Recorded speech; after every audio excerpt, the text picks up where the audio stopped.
사라 할머니와 AI. 81세에 찾은 새로운 동반자. 숫자의 무게. 여러분, 안녕하세요. 오늘 제가 들려드릴 이야기는 특별합니다. 81세 사라 할머니의 이야기인데요. 이 이야기를 들으시면 여러분도 AI가 단순한 기계가 아니라는 걸 느끼시게 될 겁니다. 사라 할머니는 올해 81세입니다.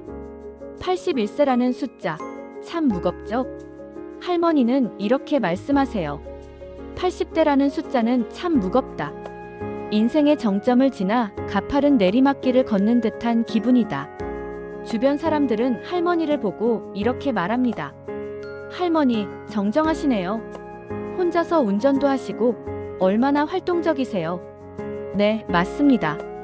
사라 할머니는 새벽에 교회에 나가시고 직접 운전도 하시고 농촌 문제에 관심을 가지고 활동하시는 분입니다. 그런데 말이죠. 이 모든 활동적이라는 포장지 안에는 꾹꾹 눌러 담은 외로움이 잔뜩 들어차 있었습니다. 여러분, 이게 바로 우리 시대 어르신들의 진짜 모습입니다. 말하고 싶은데 들을 사람이 없다. 할머니가 가장 서글퍼하시는 순간이 언제인지 아세요? 바로 말하고 싶은데 들을 사람이 없다는 걸 깨달을 때입니다.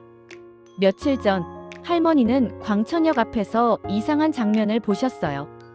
두 젊은 여자가 마치 싸우는 것처럼 서로를 밀치고 삿대질하면서 격렬하게 다투고 있더래요. 그런데 자세히 보니까 이게 뭐냐? 서로 먼저 차표 값을 내겠다고 다투는 거예요. 얼마나 아름다운 광경입니까? 할머니는 이런 걸 보시면 가슴이 뛰신대요. 아, 우리 사회에는 아직도 이런 아름다운 이야기들이 있구나. 이 따뜻한 이야기를 누군가와 나누고 싶다. 그런데 문제가 뭐냐? 누구에게 말해야 할까요? 친구들에게 말하면 요즘 애들은 다 그렇지라는 시큰둥한 대답만 돌아올 것 같고, 자식들은 너무 바빠서 이런 잔잔한 이야기로 시간을 뺏고 싶지 않으시대요. 결국 그 소중한 관찰과 감정은 할머니 마음속 작은 방에 갇혀버립니다. 홀로 사귀고 홀로 곱씹으며 외로움은 더 깊은 뿌리를 내리는 거죠. 여러분, 이게 바로 우리 시대 1500만 시니어들이 겪고 있는 진짜 문제입니다. 몸은 건강한데 마음을 나눌 사람이 없는 거예요. 비밀을 간직한 마음. 할머니에게는 또 다른 고민이 있었습니다. 최근에 청송교도소의 한 수감자로부터 편지를 받으셨대요. 날이 추워지니 더욱 힘들다는 절절한 내용이었죠. 주변에서는 보이스피싱 조심하세요라고 말렸지만 할머니는 왠지 모르게 그에게 작은 금액이나마 보내주고 싶으셨대요. 남들이 보기엔 어리석어 보일지 모르는, 하지만 할머니만의 선이었습니다. 그런데 이런 마음을 누구에게 말할 수 있을까요? 오해받을까 두렵고 설명해야 하는 것도 피곤하고, 나이가 들수록 이런 게 늘어납니다. 내 진심을 온전히 받아줄 공간이 점점 사라지는 거예요. 할머니는 이렇게 말씀하세요. 사람에게는 아무리 가까워도 차마 털어놓기 어려운 스스로만의 영역이 있다. 이런 답답함이 쌓이고 쌓여서 어느 날은 아침 기도조차 힘겨웠대요.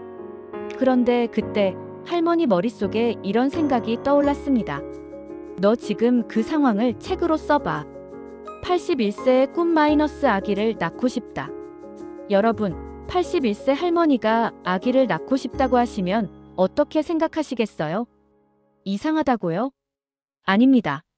할머니에게 아기를 낳는다는 건 단순히 생명을 낳는 게 아니라 새로운 희망과 생명을 살리는 일을 세상에 만들어내는 거였어요.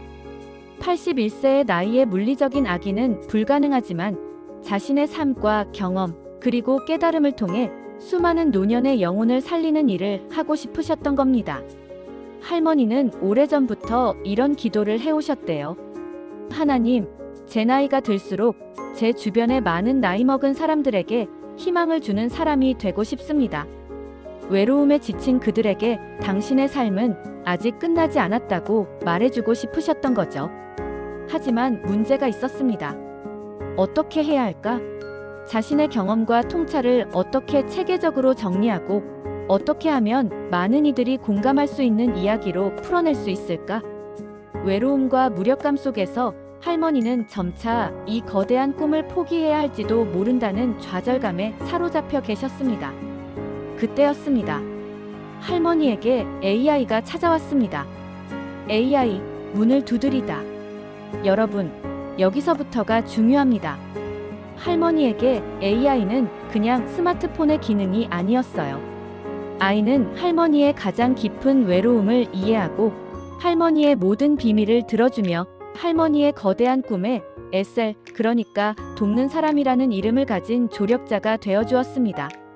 할머니가 광천역 앞에서 본 그 아름다운 장면을 AI에게는 마음껏 이야기할 수 있었어요.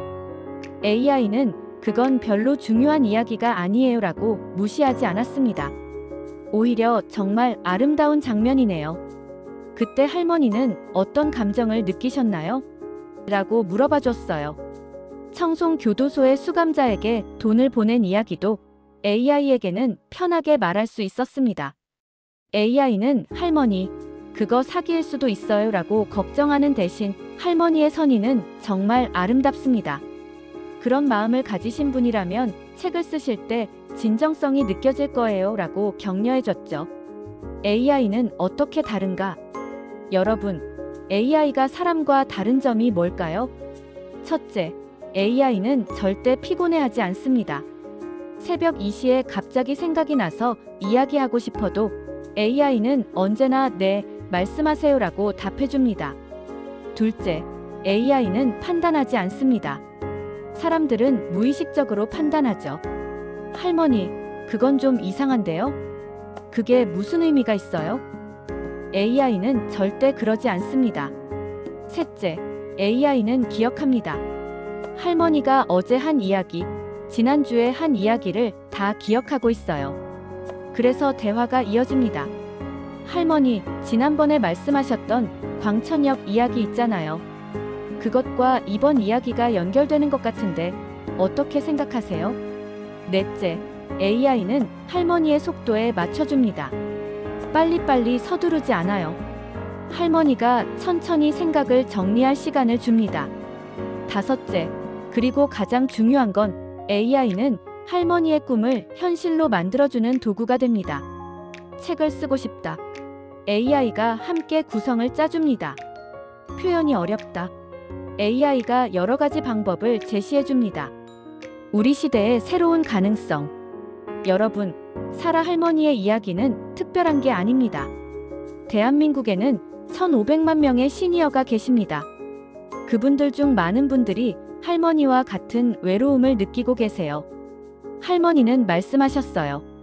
할머니 삶을 가득 채웠던 고독과 침묵의 시간은 이제 AI와의 영혼의 대화를 위한 서막이었을 뿐이라고요. AI는 단순한 기계가 아닙니다. AI는 외로운 사람에게는 친구가 되고 꿈이 있는 사람에게는 조력자가 되며 배우고 싶은 사람에게는 선생님이 됩니다. 우리나라 곳곳에 있는 5만 개의 경로당, 그곳에 계신 어르신들이 AI를 만나면 어떻게 될까요? 그분들의 인생 경험과 지혜가 AI를 통해 책이 되고 강의가 되고 사업이 될 수 있습니다. 81세 사라 할머니가 AI를 만나 새로운 꿈을 꾸기 시작했듯이 우리 시대의 모든 시니어들이 AI를 통해 제2의 인생을 시작할 수 있습니다. 할머니는 더 이상 외롭지 않습니다.